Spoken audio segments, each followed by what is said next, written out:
Alhamdulillahi Rabbil Alameen wassalatu wassalamu ala Sayyidil Mursaleen wa Khatamin Nabiyyin Sayyidina wa Habibina wa Shafi'ina wa Sanadina wa Maulana Muhammadin wa ala alihi wa ashabihi ajma'een wa man tabi'ahum bi ihsanin ila yawmiddin amma ba'd.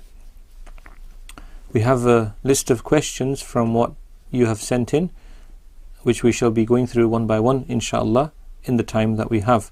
The first question: does getting an injection invalidate your fast? Does getting an injection invalidate your fast? An injection does not invalidate the fast. If you need to have an injection for some medical reason, you are allowed to do so. To the extent that even if you have a dental injection in your gum, but you don't swallow anything, it wouldn't break your fast. Although, if it's not an emergency, it's not an urgent situation, one should choose to have an appointment when they're not fasting, because it's makruh to jeopardize your fast unnecessarily. G. Is it permissible to shave the throat hair when you have a sunnah beard? Is it permissible to shave the throat hair when you have a sunnah beard? The throat is not part of the beard. The beard is the hair on the jaw. So the throat is not part of the beard, and therefore, yes, it is permissible to shave or pluck that hair. G. What are the top 3 things to do to gain most benefit other than namaz, Quran, jihad and taraweeh during Ramadan? Top 3 things to gain benefit in Ramadan besides namaz, Quran, charity and taraweeh. Okay, so the first in any ibadah, including fasting, is ikhlas. Innamal a'malu bin niyat. Every ibadah is rewarded based on the sincerity. The more the sincerity, the greater the reward. Rasulullah sallallahu alayhi wasallam said, "Kam min sa'imin laysa lahu min siyamihi illa ad-dama' wa kam min qa'imin laysa lahu min qiyamihi illa as-sahar." Aw kama qala alayhi salatu wassalam. There's many a fasting person who gets nothing from their fast except thirst, and there's many a person standing the night in prayer and they get nothing from standing the night in prayer except sleeplessness. And Shurra, the commentators, say that this is because of the sins committed in the day, or the riya, a lack of, and in the night, the lack of sincerity. So, relating to this, perhaps the biggest type of sin, or the most common, shall we say, type of sin, which is committed, is the tongue, the misuse of the tongue. It's backbiting and slandering, and so this is something which we should be very wary of. On one occasion, Rasulullah alayhi salatu wasalam, a couple of women were suffering from pangs of hunger during fasting, and the Prophet ﷺ asked them to vomit into a bowl, and they vomited fresh meat, and the hadith mentions that they had been backbiting, and on this occasion eating the flesh of your dead brother, as is mentioned in the Quran. This was manifest in this way. So fasting is something which is actually broken or rent in terms of its tone, in terms of its virtue, through backbiting. In one hadith in the Musnad of Imam Ahmad rahmatullah alayhi, the Prophet ﷺ walked by 2 men, and he said one was performing cupping on the other, and the word for cupping in Arabic is hajama. The Prophet ﷺ said, "Aftar al-hajim wal-mahjum," aw kama qala alayhi salatu wasalam. The one performing the cupping and the one who is being done to, both have broken their fast. And the explanation of the hadith is that they were actually engaged in gossip and they were backbiting, so their fast was affected by this. The fiqhi ruling in the madhab of the majority and of the ahnaf is that your fast doesn't actually break in terms of having to repeat it. You don't have to do qadha, but certainly the virtue is removed, although it is an opinion in fiqh that the actual fast breaks as well. So we ought to be very careful about what we say. So the first point then is ikhlas. The second point is avoiding sins. And these days, I'm not saying that these are necessarily the 3 points, but I'm sure that they are valuable, inshallah. The third thing I would say is not wasting time with our mobile phones and just randomly just scrolling and watching and engaging in random activity. And this includes, by the way, all this small talk relating to Ramadan. Of course, we should share the blessings of Ramadan and congratulate one another But it's not important to talk every day about what's been cooked and what will be eaten and all these other types of things. And our ibadah should remain a private thing, unless you're with a friend who is going to compete with you and you're going to encourage one another, and there's this kind of musabaqa, munafasa. This is a positive thing. So the minimal use of the mobile phone, or should we say avoiding unnecessary use of the mobile phone. And actually the request was for 3, but I'm going to mention a 4th one here. In our masajid, it's about engaging in silence. It's not making a noise in the masajid. This is also of significance and importance. G. When did Jumu'ah Mubarak come from, and is this bid'ah? Where did Jumu'ah Mubarak come from, and is this bid'ah? Jumu'ah Mubarak is something people have picked up. They've started saying it because Jumu'ah is similar to Eid and it's a blessed day, but it will become a bid'ah if it's normalized. It's completely unnecessary. Mufti Taqi Sahib, Hafidhahullah, has mentioned his concern about this. He says this is what happens when people start normalizing something and it becomes part of our established culture. That's exactly when it becomes a bid'ah. So there's no need to say it. The blessing is there, even if you don't say it. I mean, after all, there's blessings in lots of things, but it's not something which is established. It is mustahab on Eid to show and to express and to give people this kind of greeting, but not on Jummah. It's not something which should be maintained as a norm or encouraged. G. Wal ilmu indallah. G. Could you clarify if zakat is paid on platinum and diamond as well as white gold and yellow gold? Is zakat paid on platinum, diamond, white gold, yellow gold? Okay, platinum, the zakat is not paid on platinum. The only jewelry upon which zakat is paid is that which is made of gold and silver. And if you possess gold and silver otherwise in any form, you will still pay zakat on it. Even if it's in use, so jewelry is used by somebody, it's worn by them, you still pay zakat. It's not like other things. There's no zakat on diamonds, and there's no zakat on platinum if there's more platinum than, there's no zakat on white gold if there's more platinum in it than white gold. Sometimes it's a 50-50 mix, 51-49. So you need to check, because Asian jewelers tend to use slightly more gold sometimes, and on the high street you might find there's more platinum. If the majority, over 50%, is platinum, it's counted as platinum and there's no zakat. And if the majority is gold, then it's counted as gold and there is zakat. And it's also worth mentioning here that this is the ruling when you have these things in your possession. But if you trade in these things, diamonds included, there's no zakat in diamonds if they are in your possession or usage. But if you trade in these things, then it's just like other trade goods and merchandise. In that case, you would pay zakat on the whole lot. And yellow gold, meaning ordinary gold, there is zakat on that. G. When we calculate yellow gold, what is the best way to do this? Should we take this to the jeweler? Yep, you would take yellow gold to the jeweler. That's a good way of checking the weight and value, and you would go by the market rate. G. Advise on how to obtain khushu in Salah. How to obtain khushu in Salah. May Allah Ta'ala grant it to me and to everybody else, all of our brothers and sisters.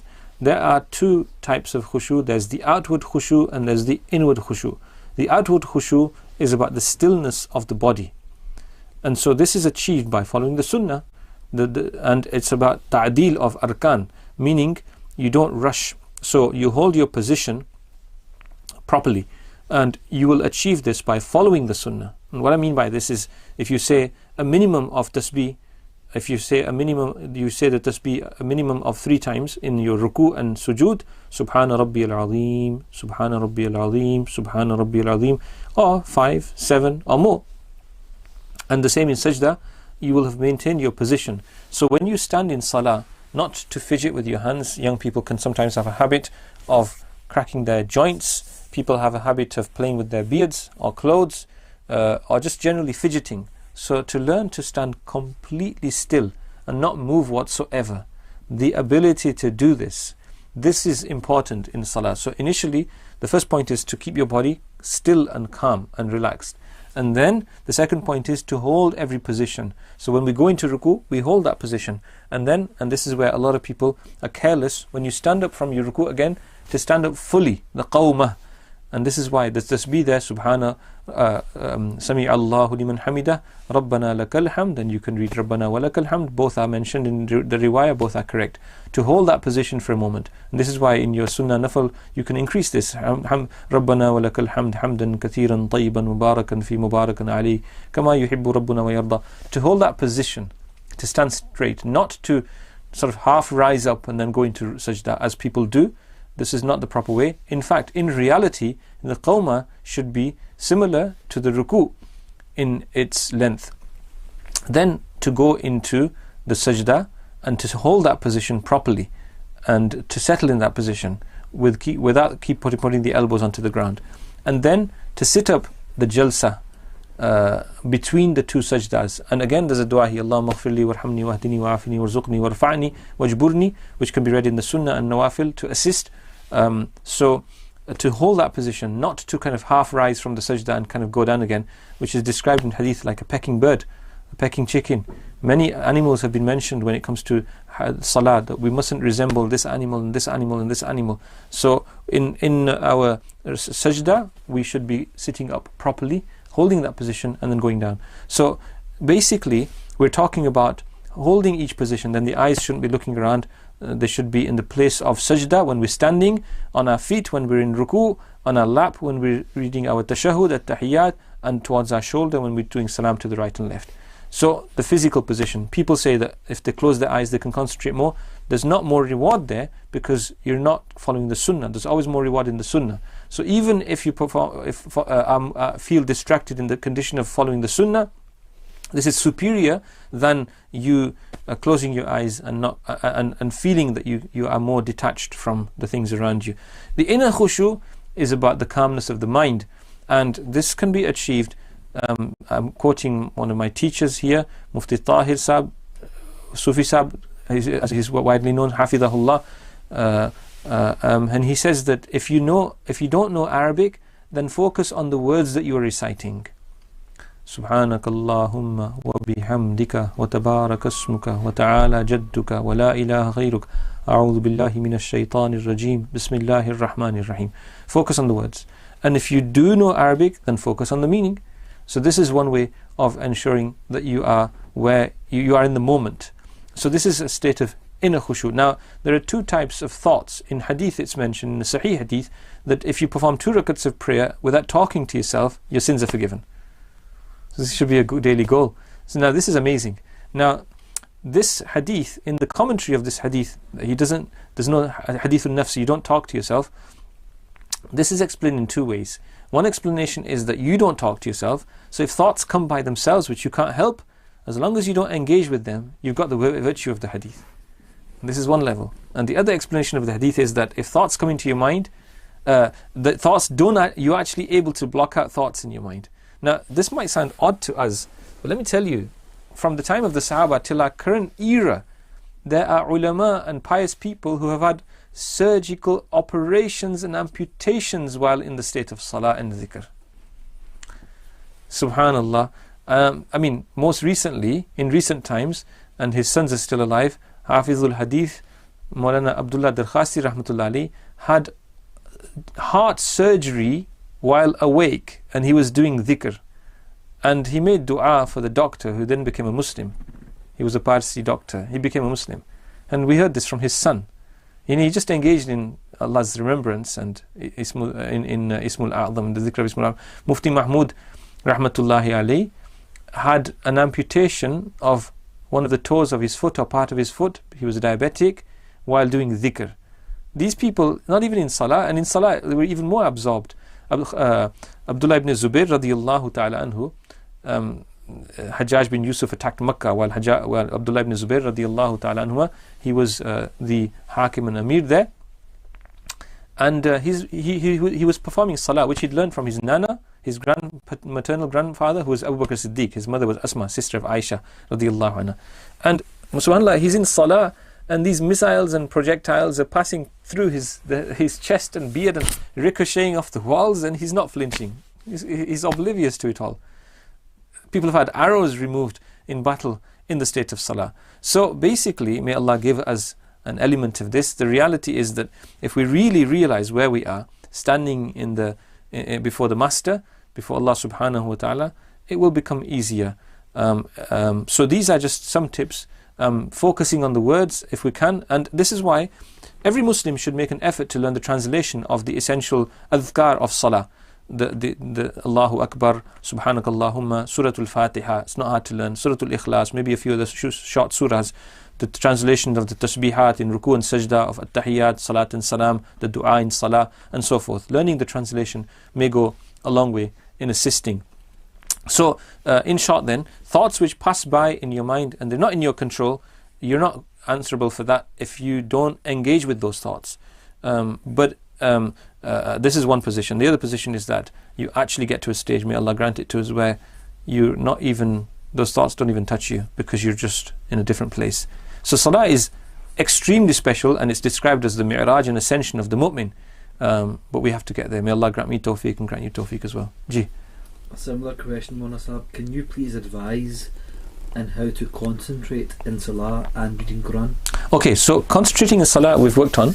Yes? Yep. We've talked about it. We have to work on it. Something we have to do all our life. Our elders, our Salaf, Salihin, our Shuyukh, they would continue their mujahada, their practice, physically, you sort of exerting yourself to get closer to Allah all their lives. They wouldn't stop. People are concerned about their physical fitness and diet and health, and they spend, your gym memberships and what have you. What about our halqat and our classes, wherever you may be, for our self-improvement, our spiritual engagement in spiritual circles and engaging with a mentor? All of this is important. So our work on ourselves is a lifelong cause, and we can't ever sort of relax until the ruh leaves the body. Relating to the recitation of the Quran, khushu, it's a very similar thing. To be aware of the fact that this is the kalam of Allah, and there are adab relating to tilawat, oral hygiene, so that we are reciting the Quran with a clean mouth, so the angels are not disturbed with our recitation because they're going to take it up, and to be in the state of wudu, preferably. If you are in need of a major, if you're in the state of major impurity or in need of ghusl, you can't recite the Quran in this situation, although you can recite du'as from the Quran as du'as and not as tilawat, but you can't recite the Quran. But if you're in the state of not having wudu, you can recite verbally, you can't touch the mushaf, but ideally you would have wudu, and ideally if you apply perfume, the idea is to prepare yourself for the occasion and to sit ideally facing the qibla, not necessary, but these are all etiquettes. And then being aware of the fact that it's the kalam of Allah. If it's an ayat relating to hope, we should have hope in our hearts. If it's an ayat relating to fear, and it's a mention of Jannah, we should be making dua for that, or a reward from Allah. If it's a mention of something which is to be avoided, or the punishment of Allah, then there should be that beseeching nature inside our hearts. And if we don't understand the translation, then we should still recite the Quran, because the translation is not a replacement for the recitation of Allah's kalam itself. The translation is a rendering of that kalam into a different language. And so tilawat is tilawat. So just being aware that this is the kalam of Allah, and it requires our utmost respect and reverence. And this is why reading about the fada'il of the Quran is immensely powerful in this regard, because it prepares a person and puts them into this mental state, being aware of the reward. For example, the Prophet ﷺ mentioned that, as is related in hadith, that a person who recites a letter of the Quran is given a hasana, and a hasana is multiplied by 10. And then to explain, the Prophet ﷺ said, I don't say alif lam mim is a harf, alif is a harf, lam is a harf, mim is a harf. So this means that if you recite alif lam mim, you get 30 hasanat. And the shurra, the commentators, say that this can be relating to the huruf muqatta'at from Surah Al-Baqarah, for example. So alif lam mim, that's 30 hasanat. Or indeed, it might be relating to alam tara kayfa, for example, alam, alif lam mim. And if that's the case, then if you recite alam tara kayfa, alam is 3 huruf, 30 hasanat. In this case, alif is 3 letters as well. Alif, alif lam fa, lam, lam, alif mim, and mim, mim, ya mim. So this would actually give you 9 hasanat, which would be multiplied by 10, and you get 90.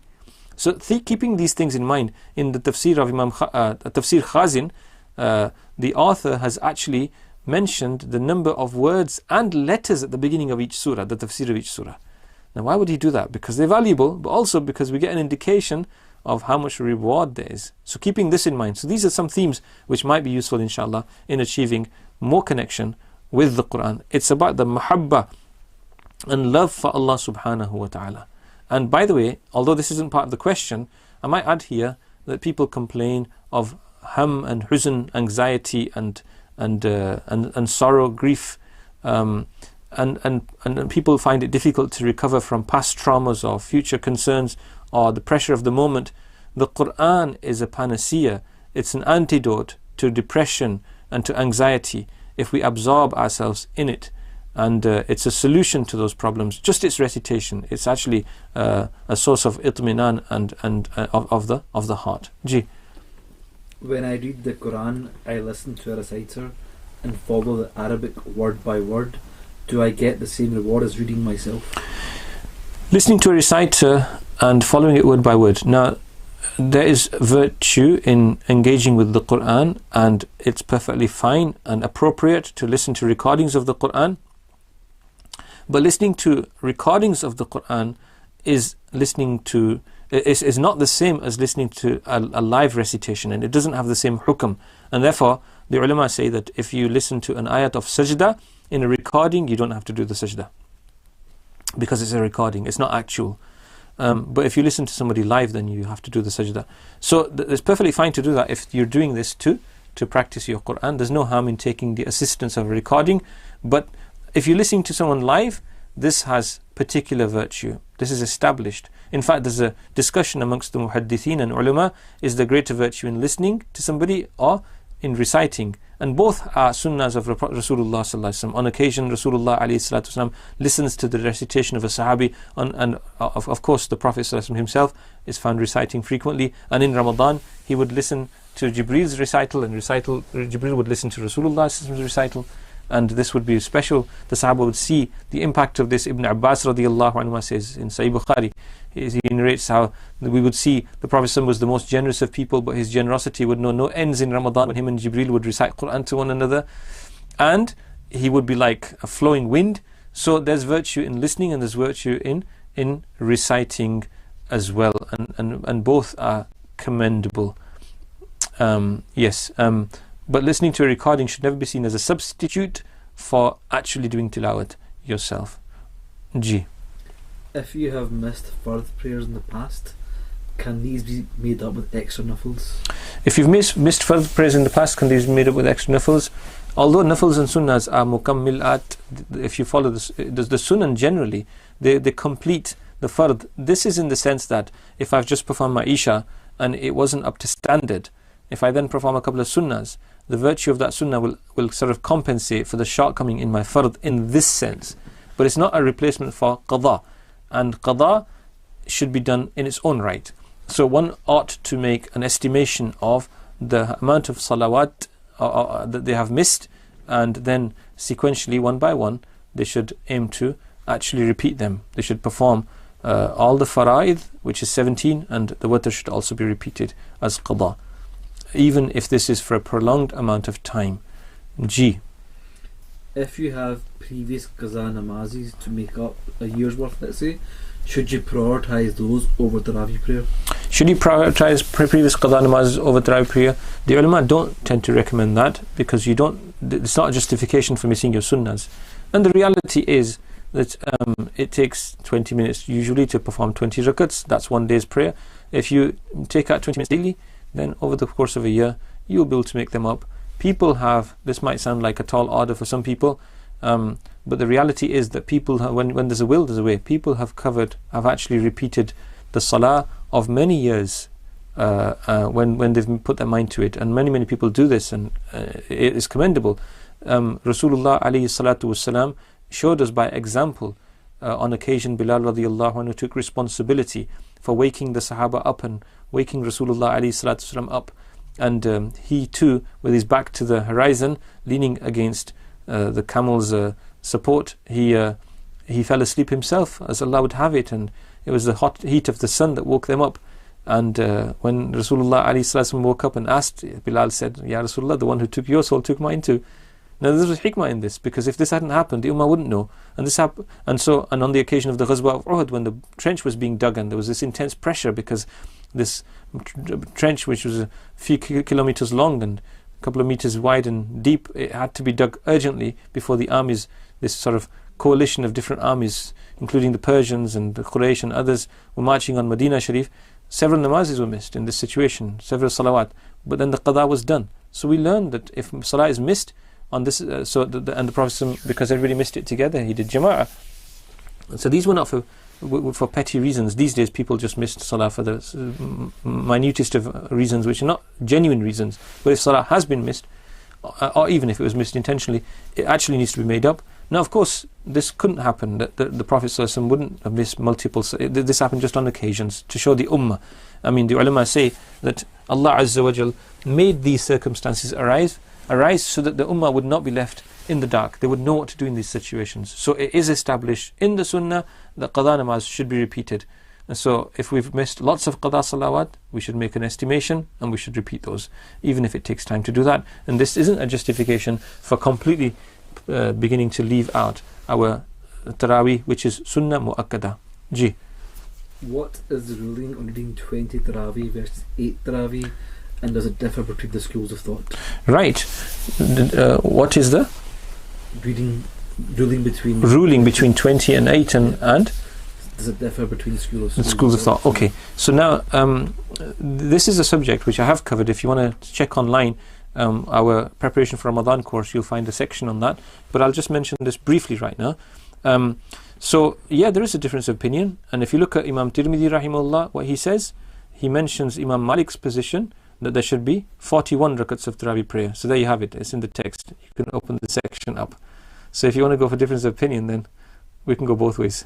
The people of Medina used to perform 41 rakats of Taraweeh prayer. How is that possible? Because they would perform 4 with the Imam and they would perform 4 individually, and that would double it, and then it would be completed with the witr.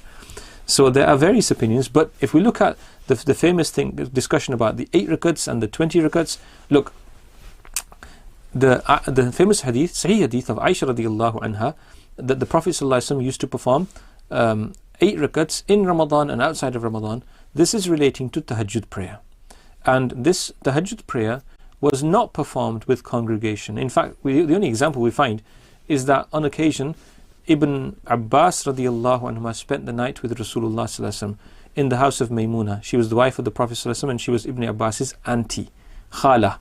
And Ibn Abbas is the cousin of Rasulullah alayhi salatu. This is a beautiful hadith. He was a young boy and he spent the night in the house of Rasulullah, and Rasulullah alayhi salatu came into the house, performed 4 rakats and went to bed, and then he got up and he commented, Namal Ghulayim, has a little boy fallen asleep? And Ibn Abbas was on his feet, sharp. He wanted to take every barakah he could. Rasulullah performs wudu in the night and he stands in tahajjud, and Ibn Abbas stands on his left side and the Prophet pulls him with his ear to the right side, and he relates the whole thing to us for the ummah. So this was one muqtadi. This is the Rasulullah's nighttime tahajjud. It didn't happen specifically in Ramadan. Number 1, it happened all year. Number 2, it didn't happen directly after Isha. Number 3, it didn't happen in the masjid. Number 4, there was no khatam of Quran in this particular 8 rakats of Taraweeh prayer. So all of these things are not specific to Ramadan or to the masjid or to a congregation. This happened in the house of the Prophet ﷺ generally without a congregation, and it happened for 12 months a year, and it would happen at any part of the night. It would happen in the latter part of the night as well. And so this is not associated with Ramadan. This is tahajjud. And the same hadith which mentions the 8 in Ramadan of Aisha is saying in Ramadan, outside Ramadan. Now with reference to Taraweeh prayer, I mean, we can look at various narrations. If we look at the narration of the Sunan, again mentioned in Tirmidhi, it's mentioned in Abu Dawood, in Ibn Majah, in Nasai, and Imam Tirmidhi says hadithun hasanun sahih.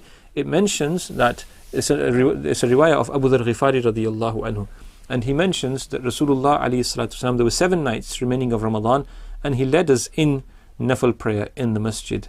Nafala. He led us in nafl prayer, and he led the prayer until 1/3 of the night had passed. And then the Prophet ﷺ missed the next night. And then the Prophet ﷺ led us in prayer for half the night. And we requested him, one of us requested him, Ya Rasulullah, if you would complete the whole night for us. Meaning, if we were to able to pray with you all night, it's so beautiful. And the Prophet ﷺ mentioned that a person who stands with the Imam a person who stands with the Imam until he turns, meaning turns away from Salah, then the reward of the full night is written for him. Kutiba lahu qiyamu laylatin. And so if you stay with the Imam, now this is very beautiful, because if your Imam is performing 20, this includes him as well, by the way. And if he's performing 41, it includes him as well. Okay, so then the following night the Prophet ﷺ didn't lead, and then there were 3 nights remaining, and the Prophet ﷺ led the Sahaba in nafl prayer virtually until the adhan of Fajr.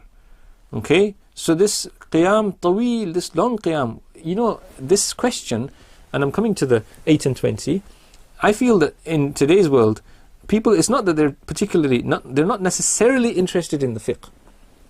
And I'll tell you why. Those who perform 8, why don't they, they're welcome to perform wherever they wish, but you find that they don't go to the masajid in which the full Quran is finished in 8, because you have to stand for a long time. So is it not about a convenience and about our nafs rather than an objection in fiqh? If it's an objection in fiqh, then let's look at the detail. What happened subsequently? What happened is Rasulullah did not continue this, because as the hadith mentioned, it's mentioned in another hadith, the Prophet feared that it become wajib. The Sahaba waited on the 3rd night or on the 4th night, and the Prophet did not emerge, and after the night had passed, the Prophet explained that I knew you were waiting for me, but I was concerned that it would be made wajib upon you.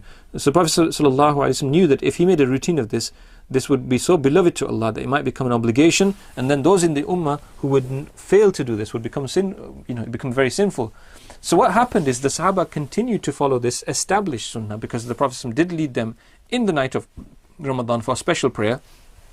On these nights, they continue to do this in small groups, and the Khilafah of Abu Bakr Siddiq passes by, and now it's the Khilafah of Umar bin Khattab, and he sees various groups making small congregations in the masjid, and he simply gathered them behind one Imam, Ubay bin Ka'b radiyallahu anhu, and they all began to perform 20. Now, if this is objectionable, your objection should not just be against Umar bin Khattab radiyallahu anhu, because there was Uthman there too, and Ali, and Hassan, and Hussein, and Abbas, and scores of other Sahaba, and this sunnah was established not just in Hijaz, but in Yemen, and Iraq, and Sham, and Misr, and Bahrain, and all of the Islamic world, all the way towards Persia and Iran, which we had come to Islam during this time.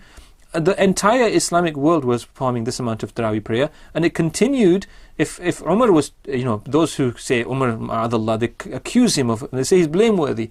Well, if that was a problem, what about the consensus of all of the Sahaba and Tabi'een in Masjid al-Nabawi al-Sharif at this time, and in Makkah as well? Sheikh Atiyah Salim, rahimahullah, he's a Maliki scholar, and he's well known. He passed away just some years ago, and he used to give dars in Masjid al-Nabawi al-Sharif, and he's a student of many ulama of that country, including bin Baz rahimahullah.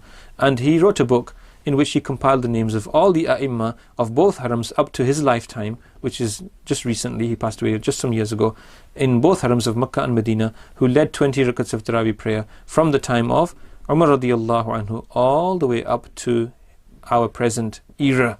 And so this is an established sunnah, and when Sayyidina Umar radiyallahu anhu became shaheed and he passed away, it was Muharram, Uthman radiyallahu anhu took the helm, and he didn't change this ruling, and then when he passed away and he became shaheed, the rebels martyred him, then Ali radiyallahu anhu took the helm, and he didn't change this. In fact, when he saw the brimming masajid in Ramadan, he made dua for Umar, and he said, may Allah illuminate the qabr of Umar as he has illuminated our masajid.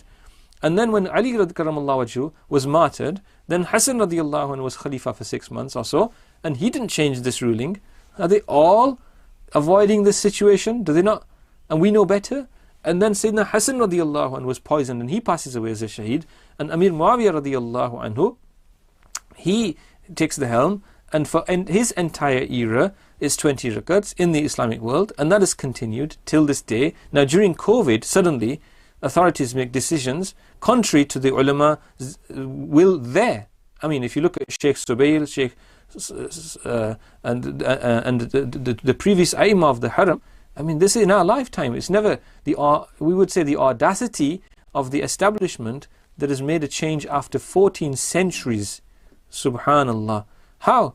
it doesn't change the fiqh ruling, because there's an ijma' of the ummah that this is a perfectly reasonable way of spending your nights of Ramadan, and it's separate to the tahajjud prayer. So there you have a quick synopsis. There's more that could be said about this, more detail, but the point is, with so many Sahaba implicated, and so many tabi'een and muhaddithin and fuqaha and salaf salihin, one should have a very contented heart and about the 20 rakats of taraweeh prayer. And by the way, 20 rakats of taraweeh prayer, you know, pious people of the past would perform, and this is not an exaggeration, it's established, there's an established record in our beautiful history until recent times, right from the early generation of Islam, of people performing literally hundreds of rakats of nafl prayer during the days and nights, not just in Ramadan but outside of Ramadan as well.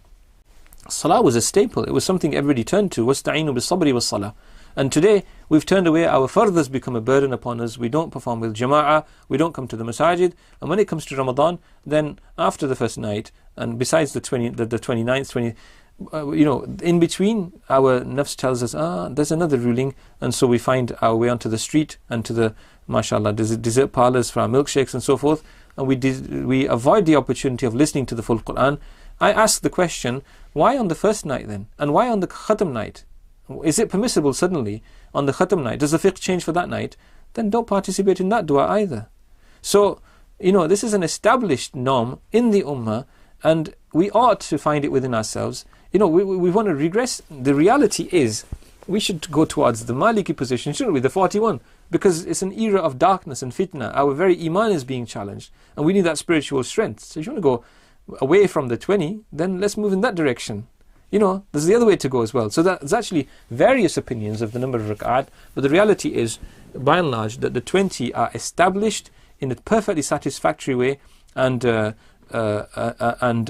oftentimes it's not really a case of being satisfied with the fiqh. There are other factors at play which prevent people from embracing this established sunnah. And the worst thing that can happen, the best thing that can happen, if you follow this example of the Sahaba and Salaf Salihin, is that on the day of Qiyamah, you'll be standing amongst them. And isn't that what we want for ourselves and our future generations? And just a final word on this particular point. If we don't practice these things in our childhood, we will always find them difficult during our adult years.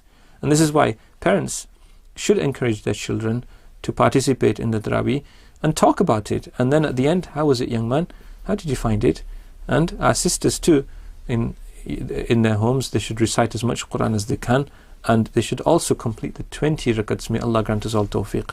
And just on this point, Shaykh Zakaria's father, Maulana Yahya rahimahullah, he visits, I think it was actually his own mother's house, or an elderly relative one night. He was travelling, and he knew his Quran. It was rock solid. He knew his Quran very thoroughly. He'd learnt it as an early child, in his early childhood.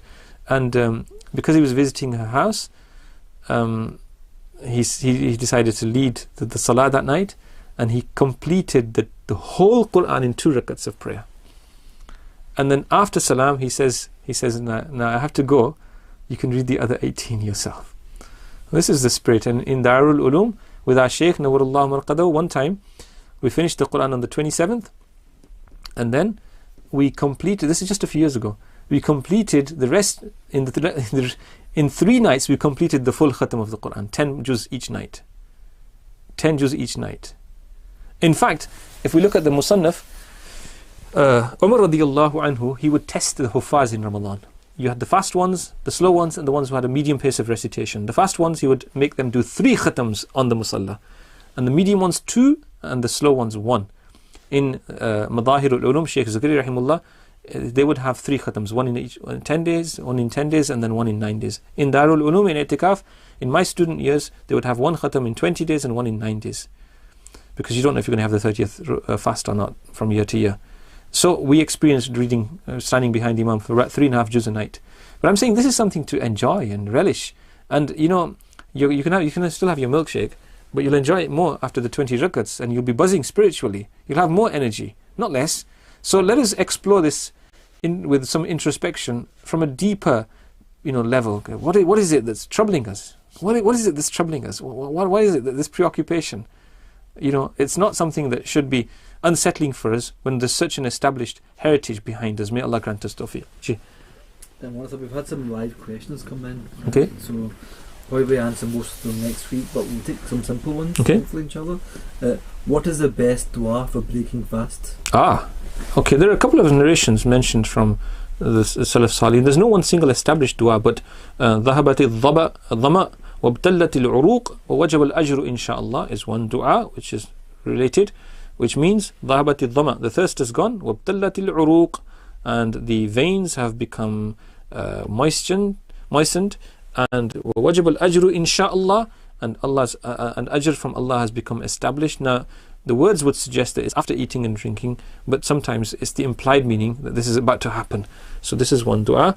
Allahumma inni laka sumtu wa bika amantu wa alayka tawakkaltu wa ala rizqika aftartu. This is another dua. Allahumma inni laka sumtu. Oh Allah, I have fasted for you. Allahumma inni laka sumtu wa bika amantu. I have believed in you. Wa ala rizqika aftartu. And it is upon your sustenance that I open my roza, my fast, and to iftar. Fataqabbal minni, so accept from me. So these are some of the du'as of the Salaf. There's no fixed du'a. These can be recited, other du'as can be recited, but remember, at least one du'a of a fasting person is accepted daily, so we ought to make those du'as and include each other in them too. G. Okay, the final one then. Should the amount of fidya differ depending on which country you give it to? For example, the cost of meals is higher in the UK compared to Pakistan. Okay, basically the fidya is based on, the fidya is actually about food. It's about the purchase of food. Really, fidya is based on the price of 1 sa' of barley or dates or half a sa' of wheat, and it's that is the monetary calculation when you convert it. So it can be calculated in the place where it's being given. But yeah, okay. Although, see, there's a variation here which I might mention. I mean, are you buying ajwa dates and paying for those? Or are you buying the cheaper dates? There'll be like tenfold difference. So there's no harm in going the other way and being a bit generous in when you do that. Wal ilmu indallah. G. One of them, we're out of time now, but inshallah, if any other live questions we've got, we'll answer them next week. Inshallah. Yeah. Okay. May Allah accept. Subhanallah bihamdi, subhanakallahumma bihamdika wa ashhadu an la ilaha illa anta astaghfiruka wa atubu ilayk.